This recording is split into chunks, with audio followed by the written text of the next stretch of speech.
The echo of the storm, amidst howling winds, deafening thunder, and torrential rain, these stories capture the raw, primal fear of nature at its wildest and most unpredictable. Each tale is a gateway to the unknown, where the supernatural and reality collide. Survivors share their spine-chilling experiences, revealing the horrors they faced when isolated without communication or electricity, confronting what they believed were forces beyond human understanding. When the storm began to brew over the small town of Willow Creek, deep in Texas, no one could have imagined the terror was about to unfold. The townsfolk, used to summer storms, watched as the dark, heavy clouds gathered on the horizon, blanketing the sky with an oppressive shroud. Among them was Mary, a 35-year-old woman who lived alone in a secluded house near an old forest known for its eerie stories and legend. That afternoon, Mary decided to go out and fetch some firewood before the rain started. She knew the storm could bring down trees and flood the narrow path that led to town. The first heavy drops began to fall as she made her way back, and in the distance, the thunder rumbled like war drums. She felt uneasy, but not because of the rain. There was something in the air, something that made her tense, like an invisible presence watching her. Inside the house, Mary lit the fireplace and shut all the windows, trying to block out the furious wind. As the storm intensified, power flickered and then went out completely. Only the flickering light of the fire illuminated the room. With no radio or phone working, she sat in a chair by the fire, clutching a blanket for warmth and trying to shake off the growing sense of unease. That's when she heard it for the first time. A low, almost inaudible sound coming from the forest. At first, she thought it was the wind, but as she listened more closely, she realized the sound had a pattern, a rhythm. It was like a drawn-out whisper mingling with the wind's howl. It must be my imagination, she thought, trying to convince herself she was just getting carried away by the spooky atmosphere. However, the sound kept growing louder. Persistent murmur, indistinct words, seemed to move through the trees. Mary felt a chill run down her spine. She decided to get up and look out the window, but all she could see was darkness and the violent swaying of the trees. It must be just the wind, she repeated to herself. Minutes later, there were knocks at the door. 3 firm, rhythmic knocks. Mary froze, heart racing. Who would be out in this storm, she wondered, her trembling hand hovering over the doorknob. Firelight flickered, casting eerie shadows on the walls. Taking a deep breath, she opened the door only to find emptiness. There was no one there, just the strong wind and rain beating down on the ground. She quickly shut the door, now feeling the terror set in. The knocking resumed, this time louder and accompanied by the same strange whisper she had heard before. Fear began to take over. She locked the door and slowly backed away to the center of the room. The sound grew more intense, as if it was getting closer, filling the air with an almost tangible presence. Suddenly, all the windows flew open at once, sending a gust of wind that extinguished the fire and plunged Mary into complete darkness. She felt the presence around her, an invisible force that seemed to move with malevolent intent. The whisper was now clear, words in an unknown language, repeated like a chant. Desperate, Mary tried to find her cell phone. The battery was dead. In a panic, she ran to her bedroom and locked the door, placing a chair against it. The sound seemed to be inside the house now, echoing through the dark hallways. She felt tears of fear streaming down her face as she hid in a corner, clutching a crucifix that hung on the wall. Minutes felt like hours as she listened to the horrifying sounds getting closer, louder, more insistent. Then, as suddenly as it started, everything stopped. The silence that followed was deafening. Mary remained still, straining to hear any sign that whatever it was had gone.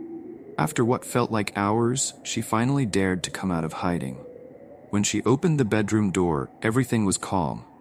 The storm outside had subsided, and the windows were closed again. She went downstairs to the living room and found the fireplace lit again, as if nothing had happened.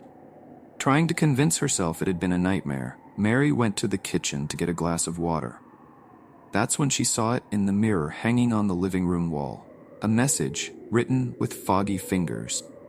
"You heard, and so did we." The message vanished before her eyes as she stared, leaving her with a profound sense of terror and uncertainty. That night, Mary knew the storm hadn't just brought rain and wind, but something much more sinister. Something that had been waiting, just waiting to be heard. The Storm Game. This story dives into the experience of a teenager who, during a storm, discovers that terror can hide in even the most everyday activities, like playing video games. What starts as a normal night of entertainment quickly turns into a nightmare when he realizes what's happening in the game might actually be happening in real life. The storm raging over Columbus, Ohio that night seemed determined to tear everything apart. Lightning sliced through the dark sky, and thunder boomed as if it were echoing inside the house itself.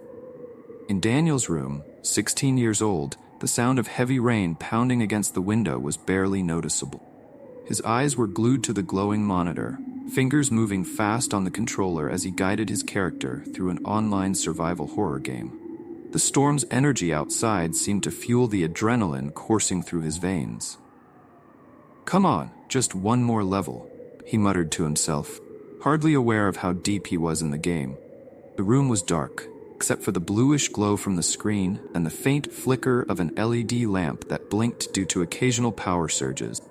Daniel was playing Shadow Mansion, a newly released game that had become all the rage among his friends. It was known for its realistic graphics and terrifying atmosphere.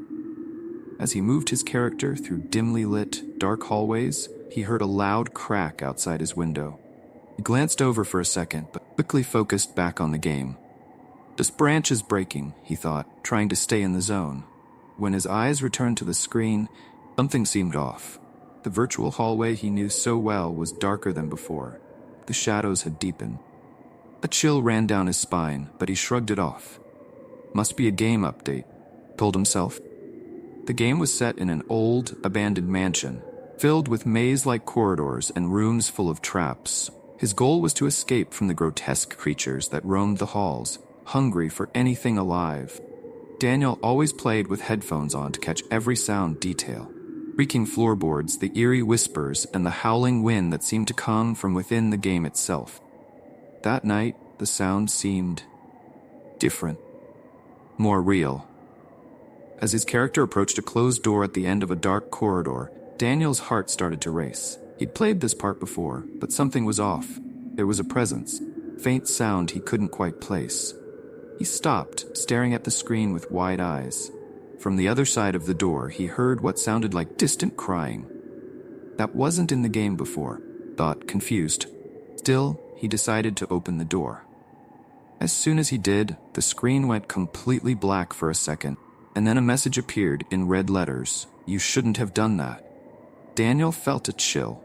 His controller vibrated violently in his hands, and he let out a shout, more from shock than pain. The game restarted, but this time his character was standing in front of a window that looked eerily familiar. He stared hard and realized the window in the game was identical to his bedroom window, and Daniel's heart pounded as he tried to rationalize what he was seeing. "It's just a coincidence," thought, trying to calm himself. But the discomfort was growing. He tried to move the character, but the controller wouldn't respond. Then, the sound of footsteps started to spread through his headphones, coming from all directions. Footsteps that didn't belong to the game. He quickly took off the headphones, but the sound persisted, now clearly coming from inside his own house. Daniel's breathing became fast and shallow. He slowly turned his head to look around the room, but it was empty. The sound of footsteps continued, closer now, like someone was climbing the stairs. He tried to convince himself it was just a trick of his mind, maybe the result of playing for hours straight. But when he looked back at the screen, his skin crawled. The character in the game was now turning slowly, camera moving as if someone else were controlling it. The virtual character turned completely, staring directly at the player. Daniel froze, still holding the controller, as the character on the screen began to approach the window in the game, the same window that mirrored Daniel's bedroom. With every step the character took, the sound of footsteps in the house grew louder. When the character reached the window and stopped, Daniel felt a presence beside him. He glanced quickly, but there was no one there. Yet the feeling was palpable, like a shadow standing there, watching him. He tried to exit the game, frantically pressing the buttons on the controller. Nothing worked. The character on the screen raised its hand slowly and began to knock on the game's window. Knock, knock, knock. Daniel froze. The window in his room, just a few feet away, echoed the same sound. 3 knocks, rhythmic and deliberate. He jumped out of his chair, the controller falling to the floor. "Who's there?" he shouted, voice breaking. He looked at the window but saw nothing but the torrential rain beating against the glass. Then, the lights went out, plunging the room into complete darkness. In the dead silence, he could hear his own heavy breathing, mixed with the sound of rain. He felt like he should run, get out of there, but his legs wouldn't move. Computer screen still glowed faintly, and he found himself drawn to it, against his will. Slowly, he dragged himself back to the chair, and looked at the screen. The character in the game was now on the other side of the window, looking at him. Suddenly, the monitor started flickering, and a new message appeared. "Not having fun?" Before Daniel could react, character on the screen smiled. Crooked, sinister smile that wasn't part of the original game. The screen flickered again, and the character disappeared. Daniel felt a wave of absolute terror. He heard his bedroom window creaking open. The last thing he saw was a pale, skeletal hand emerging from the darkness, reaching for him. And then, everything went black. When Daniel's parents came home the next morning, they found the room empty. The window was open, and the computer was still on. The game paused on the screen. There was no sign of Daniel, just a single message flashing on the monitor. Game over.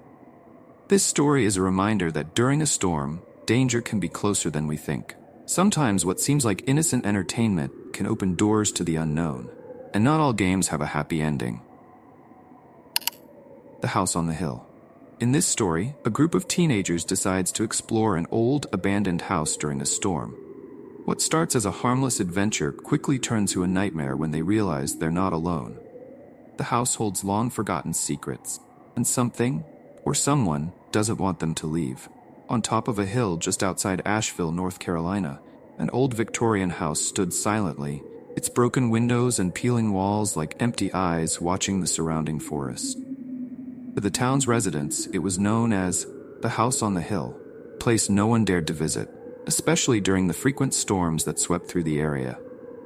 For Sarah, Mike, and Jamie, 3 childhood friends, the house was a challenge, a test of courage to break up the monotony of their teenage lives. That night, a storm was rolling in fast, and the idea of exploring the house during one of the season's biggest storms seemed both exciting and terrifying. "This is going to be epic, guys," Mike exclaimed, gripping his flashlight as they walked along the path leading up to the house. Sarah was less enthusiastic, but didn't want to seem scared in front of her friend. Jamie, always the skeptic, rolled his eyes. "This is dumb, Mike. We should be home playing video game." The rain began to fall harder, and the wind howled through the trees as if trying to warn them to turn back. They kept going. As they approached the house, thunder boomed so loudly that it made the ground shake. "Maybe this is a bad idea," Sarah muttered, but it was already too late to turn back. Mike, always the leader, was already pushing open the front door, which creaked open with a long, mournful groan. Darkness engulfed them as they stepped inside. The only source of light was Mike's flashlight, which trembled in his hand. The inside of the house was covered in dust, with old furniture and faded tapestries hanging from the walls.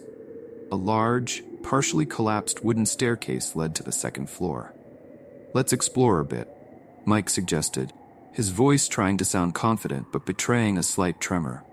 They slowly walked through the living room, watching the shadows dance on the walls with the rhythm of the flashlight. Every step made the floorboards creak under their feet. "I don't like this," Sarah whispered, eyes scanning the room.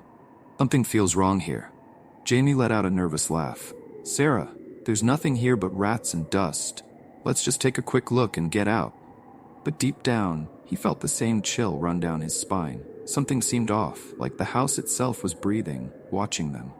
As they moved through the room, they heard a loud thud from upstairs. They all froze, exchanging fearful glances. "It was the wind," Mike insisted, but his voice was quieter now.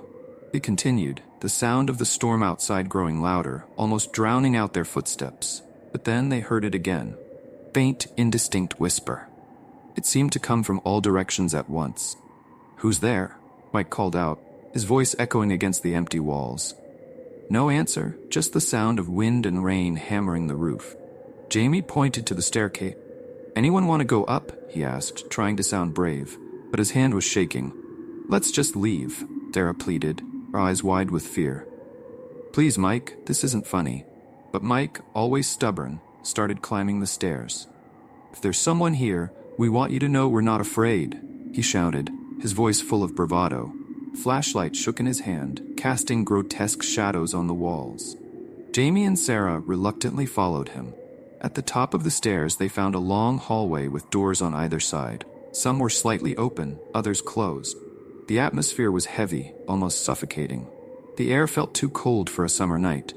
"This is so cliché," Jamie muttered, but his eyes were fixed on a door at the end of the hall that looked different from the others, newer, more inviting.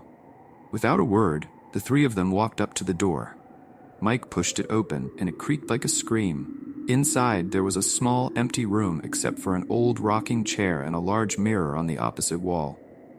"Let's check it out," Mike suggested, stepping into the room. Jamie hesitated, but Sarah nudged him lightly to follow Mike. "Don't leave me alone," she whispered. Once they were all inside, the door slammed shut behind them. Mike's flashlight flickered and went out. "And clap," Mike exclaimed. They were plunged into complete darkness, the sound of the rain muffled by the house's thick walls. "Does anyone have a spare flashlight?" Sarah asked, voice trembling. Jamie was searching for his pockets when a faint glow began to emanate from the mirror on the wall. "Are you guys seeing this?" Jamie whispered, pointing at the mirror. In the reflection, they could see the room illuminated by a pale light, but what was more terrifying was the figure slowly moving into the frame, a faceless shadow moving unnaturally, like it was floating. "This isn't real. This can't be real," Sarah whimpered, clutching Jamie's arm tightly. Mike, mesmerized by the mirror, took a step forward, reaching out towards the glass. "Mike, don't," Jamie shouted, but it was too late. As soon as Mike touched the mirror, the room seemed to shake violently. The shadowy figure in the reflection moved quickly, rushing towards Mike with impossible speed. There was a sharp scream that seemed to come from all corners of the room, and then the mirror shattered into 1,000 pieces. As the shards fell to the floor, the light returned. Mike was lying on the ground, unconscious. Jamie and Sarah rushed over, trying to wake him up. "Mike, wake up." Jamie shook his friend, who slowly opened his eyes, but something was wrong. His eyes were glazed, as if he couldn't see them. He was looking through them. "Mike?" Sarah called, voice filled with terror. Mike got up slowly, but his posture was off. His movements awkward, like he was being controlled by an invisible force. "We need to get out of here," Jamie said, pulling Sarah toward the door. Mike turned his head toward them, a strange smile spreading across his face. "Can't leave," he murmured, his voice echoing in an inhuman way. Suddenly, the door behind them slammed shut again with a loud bang. The air turned icy, and the feeling of oppression intensified. Sarah and Jamie pounded on the door, desperate, but it wouldn't budge. "Mike, please let us out," Sarah begged, but his face twisted into an expression of pure hatred. "You came in, now you're part of the house," he said, his voice distorted and echoing. A cold wind blew through the room, and the sense of despair was overwhelming. Friends realized they had messed with something they didn't understand, that the house on the hill wasn't empty. And then, with one last scream, the lights went out again, leaving only the sound of the rocking chair slowly moving in the dark. The next morning, the house was empty. People of Asheville never saw the three teenagers again. But as time went on, they began to whisper that on stormy nights, they could hear screams coming from the house on the hill and see the silhouette of a rocking chair, rocking by itself in the second-floor window.